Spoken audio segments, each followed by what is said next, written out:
সালাউদ্দিন আহমেদ, যিনি ৯ বছর ৮ বছর নাকি গুম ছিলেন, হোটেলে থাকতেন, গুম ছিলেন। এগুলো বলতে চাই না। এগুলো বললে দলের বিপক্ষে যায়, দলের ইমেজ নষ্ট হয়। ভারতের মদতপুষ্ট যে নেতাগুলো এখন তো লাইমলাইটে, তারাই তো এখন হুমায়ুন কবির-টবির সহ আমির খসরু, তারাই এখন কিন্তু দল চালাচ্ছে। তারাই তো তারেক রহমান আসুক চায় না। তারা তো চায় না। কারণ এবারে যে নমিনেশন দেওয়া হলো, মনোনয়ন, এখানে আমরা দেখেছি বিভিন্ন জায়গাতে তারেক রহমান যাকে মনোনয়ন দেওয়ার জন্য বলেছেন যে দেব, তাকে বলেছে না, তুমি কাজ করো, তোমার ব্যাপারটা দেখবো। তাকে মনোনয়ন দেওয়া হয়নি। মনোনয়ন দেওয়া হয়েছে ঢাকাতে যারা দান্দা করেছে, মির্জা ফখরুলদের সাথে যাদের সম্পর্ক ভালো, তাদেরকে। এরকম কয়েকটা লোকের নাম আমার ব্রাউনবিলের ৪ সহ কয়েকটা লোকের নাম আমার সামনে আছে। তাই আমার মনে হয় তারা চান না, তারা মনে প্রাণে চান না জিয়া পরিবার থেকেই এই বিএনপির জামাতের সম্পর্কটার ব্যাপারে বললেন, এবং সঙ্গত কারণেই অনেক কথাই সত্যি। যে কি কারণে আসলে এটা হচ্ছে, এটার কারণটা বিশ্লেষণ করা খুব জরুরি, এবং যারা বোঝেন বা জানেন।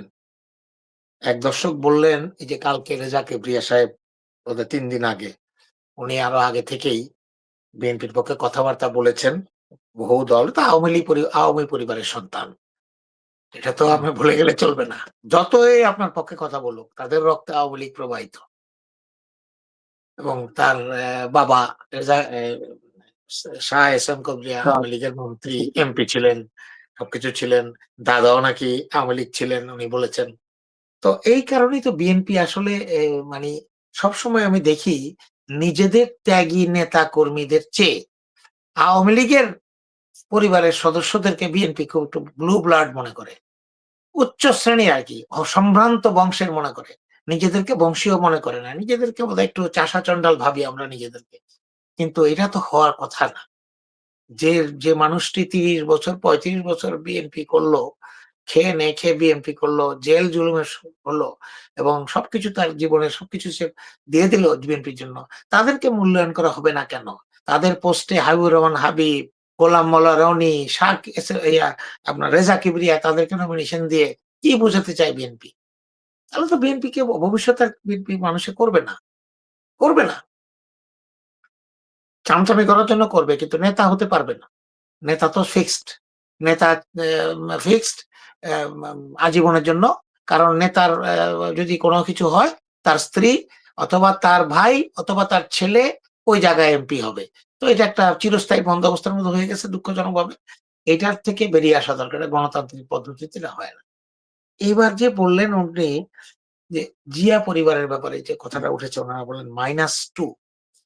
আমারও কেন জানি মনে হয় যে জিয়া পরিবারকে মাইনাস করার একটা প্ল্যানিং অনেকাংশে কিন্তু বাস্তবায়নের চেষ্টা চলছে। কারণ যখন তারেক রহমানকে অসুস্থ করে এবং মুমূর্ষু অবস্থায় বিদেশে পাঠানো হয়, উনি হাঁটতে চলতে পারতেন না। আজকে ১৫-১৭ বছর পরে উনি সুস্থ, উনি কিছুটা সুস্থ হয়েছেন অনেকটা। উনি তো আর দেশে আসেননি ১৭ বছরে। এবং তার ছোট ভাই আরাফাত রহমান কোকোকেও জেলখানায় বন্দি অবস্থায় চরম নির্যাতন করা হয়। ইলেকট্রিক শক, আপনারা জানেন ইলেকট্রিক শক যখন দেওয়া হয়, তখন সেটার প্রেশার ২ টা জায়গায় পড়ে। এক হলো ব্রেইনে, আরেক হলো হার্টে। উনার কিন্তু হার্টটা দুর্বল হয়ে যায় তখনই। এজন্য উনি চিন্তায় খুব, যখন বিষাদ থাকতেন তখন উনার হার্ট ঠিকমতো কাজ করত না। এজন্য উনি এভাবে মারা যান। ২০১৫ সালে, আপনারা জানেন, দুঃখজনকভাবে। তাহলে বাকি থাকলো বেগম খালেদা জিয়া। বেগম খালেদা জিয়া তো অনমনীয়। উনি তো আপসহীন নেত্রী। উনি তো বারবার বলেছেন, আমার দেশের জনগণের ছেড়ে আমি কোথাও যাব না। আমার মৃত্যু এখানেই হবে। এদেশে ছাড়া আমার কোনো ঠিকানা নেই। এই কারণে উনাকে জেলখানায় ঢুকাতে হবে। জেলখানায় না ঢুকালে তো উনাকে ব্যবস্থা নেওয়া যাবে না। এবং জেলখানায় উনাকে একেবারে, আমার ধারণা ১০০ ভাগ, আমার ধারণা যেন, মানে আমার ধারণা এবং অনেকেরই ধারণা, এবং মেডিকেল যারা সায়েন্সে যারা আছেন ডাক্তাররা, তারাও এটার পরবর্তীতে হয়তো টেস্ট করে বলবেন যে উনাকে বিষ দেওয়া হয়েছে। এবং সেই বিষটা হলো আর্সেনিক বিষ। আর্সেনিকটার একটা সুবিধা হলো, এটা আপনি আস্তে, আস্তে দেবেন এবং এটার প্রভাবটা আস্তে, আস্তে হবে। আস্তে, আস্তে আপনার বিভিন্ন অর্গান ভিতরের, আপনার লিভার, আপনার কিডনি, আপনার হার্ট, এগুলাকে সে আস্তে, আস্তে নষ্ট করে দেবে। যাতে করে বোঝা না যায় যে বিষ দিয়ে তাকে করা হয়েছে। এটাই তো তার সাথে করা হয়েছে। একটা ভালো মানুষ ২০১৮ সালের ৮ই ফেব্রুয়ারি উনি হেঁটে, নিজের পায়ে হেঁটে উনি জেলখানায় গেলেন, উনি সেখান থেকে বেরিয়ে আসলেন হুইল চেয়ারে করে, স্ট্রেচারে করে। ওনার ১০০টা রোগ দেখা গেল। ওনার যে আর্থারাইটিস, যে হাড্ডির যে হাড়ের যে সমস্যা, ওনার হাত-টাত বাঁকা হয়ে যাচ্ছে, এগুলি তো সব ওষুধের ফল। কারণ বেগম খালেদা জিয়াকে সুস্থ জীবিত রাখা যাবে না। এটা হলো ভারতের এবং আওয়ামী লীগের প্ল্যান।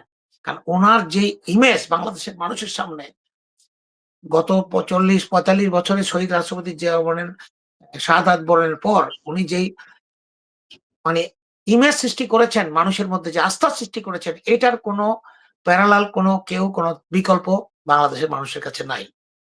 এমনকি বিএনপিতেও নাই। সেই কারণে তাকে শেষ করে দিতে হবে। এখন উনাকে মোটামুটি মুমূর্ষু অবস্থায় আছেন উনি। উনি লন্ডন যাবেন। উনি চিকিৎসায় সুস্থ হবেন কিনা আ সবকিছু আমরা আশা করব, আমরা দোয়া করি আল্লাহর কাছে উনি সুস্থ হোক। কিন্তু উনি এই মুহূর্তে অসুস্থ। এবার আসি তারেক রহমান। তারেক রহমানকে আমরা আশা করেছিলাম ৫ তারিখ, ৬ তারিখ, ৭ তারিখ, ৮ তারিখ বা ১ সপ্তাহের ভিতরে উনি দেশে আসবেন। কিন্তু উনি আসলেন না। আমার মনে হয় বাংলাদেশে যে বিএনপির সেটআপটা আছে নেতাদের, ভারতের মদতপুষ্ট যে নেতাগুলো এখন তো লাইমলাইটে, তারাই তো এখন হুমায়ুন কবির-টবির সহ আমির খসরু, তারাই এখন কিন্তু দল চালাচ্ছে। সালাউদ্দিন আহমেদ, যিনি ৯ বছর ৮ বছর নাকি গুম ছিলেন, হোটেলে থাকতেন, গুম ছিলেন। এগুলো বলতে চাই না। এগুলো বললে দলের বিপক্ষে যায়, দলের ইমেজ নষ্ট হয়। কিন্তু তারাই তো দল চালাচ্ছে। তারাই তো তারেক রহমান আসুক চায় না। তারা তো চায় না। কারণ এবারে যে নমিনেশন দেওয়া হলো, মনোনয়ন, এখানে আমরা দেখেছি বিভিন্ন জায়গাতে তারেক রহমান যাকে মনোনয়ন দেওয়ার জন্য বলেছেন যে দেব, তাকে বলেছে না, "তুমি কাজ করো, তোমার ব্যাপারটা দেখব।" তাকে মনোনয়ন দেওয়া হয়নি। মনোনয়ন দেওয়া হয়েছে ঢাকাতে যারা দান্দা করেছে, মির্জা ফখরুলদের সাথে যাদের সম্পর্ক ভালো, তাদেরকে। এরকম কয়েকটা লোকের নাম আমার ব্রাউনবিলের ৪ সহ কয়েকটা লোকের নাম আমার সামনে আছে। তাই আমার মনে হয় তারা চান না, তারা মনে প্রাণে চান না জিয়া পরিবার থাকুক।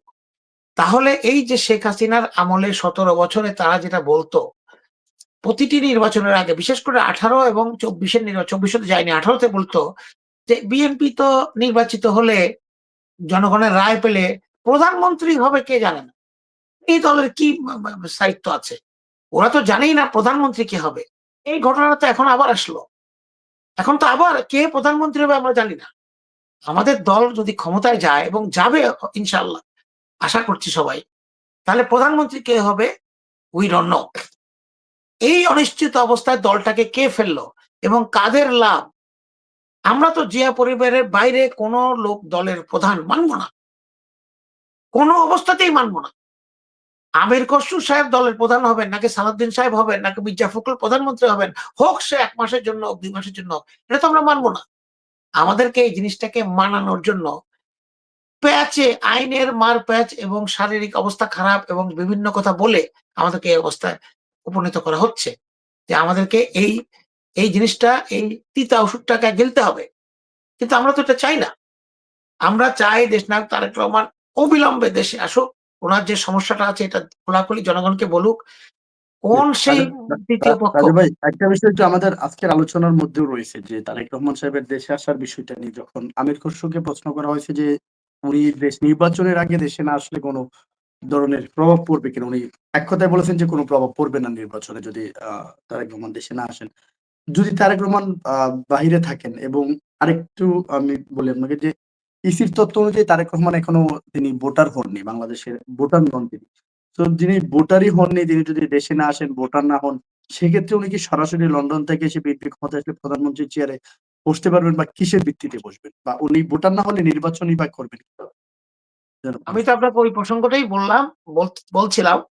ওখান থেকে আপনি প্রশ্নটা করেছেন। আমি এই প্রসঙ্গে আপনাদেরকে মনে করিয়ে দিতে চাই যে একই অবস্থা কিন্তু বেগম খালেদা জিয়ার সাথে হয়েছিল।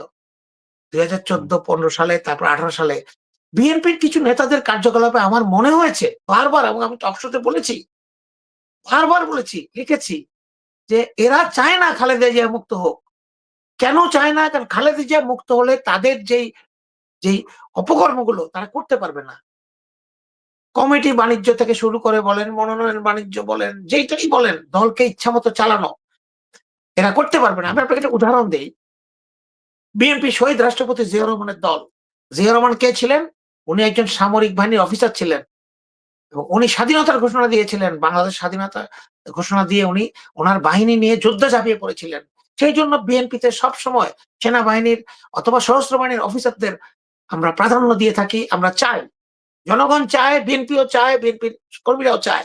কেন এবারের নির্বাচনে ১ জন কি ২ জন ছাড়া সেনাবাহিনীর অফিসারদেরকে মনোনয়ন দেওয়া হলো না? এটাই ঢাকার এদের কারসাজি। রয়ের যারা আম এজেন্ট আছে তাদের কারসাজি। ৩৬ জন বিশিষ্ট সেনাবাহিনীর অফিসার এই আপনার ২৪ সালের নির্বাচনের আগে ২৩ সালে তারা বিএনপিতে যোগদান করেছিল। এই চরম প্রতিকূল অবস্থার মধ্যেও তাদের অনেককেই আপনার কেস-টেস ইত্যাদি খেতে হয়েছে এবং ইত্যাদি নির্যাতন শিকার হতে হয়েছে। তাদের একজনকেও নমিনেশনের জন্য আপনার মনোনয়নের জন্য বিবেচনা করা হলো না কেন?